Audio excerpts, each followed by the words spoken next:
بسم اللہ الرحمن الرحیم۔ السلام علیکم ناظرین، آپ کو بتاتے چلیں کہ عاطف اسلم کے ہاں دوسرے بچے کی پیدائش ہوئی ہے۔ جی ہاں ناظرین، معروف گلوکار عاطف اسلم کے ہاں دوسرے ننھے مہمان کی آمد ہوئی ہے۔ ان کے ہاں پہلے بیٹے کی پیدائش 2014 میں ہوئی تھی۔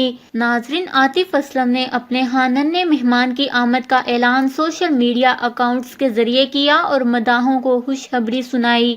عاطف اسلم نے بتایا کہ ان کے ہاں دوسرے ننھے مہمان کی آمد ہوئی ہے، جبکہ ماں اور بچہ دونوں صحت مند ہیں، اور انہوں نے مداحوں سے دعاؤں کی اپیل بھی کی۔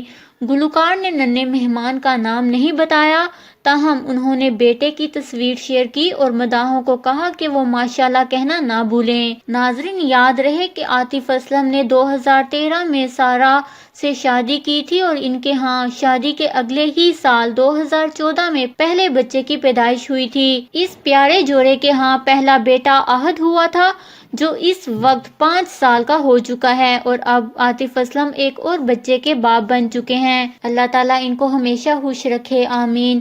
اس خبر کو لے کر اپنے قیمتی رائے کا اظہار نیچے کمنٹس میں ضرور کریے گا۔ ہمارے چینل کو سبسکرائب کریں، آپ کو لیٹسٹ اپڈیٹس ملتی رہیں گی۔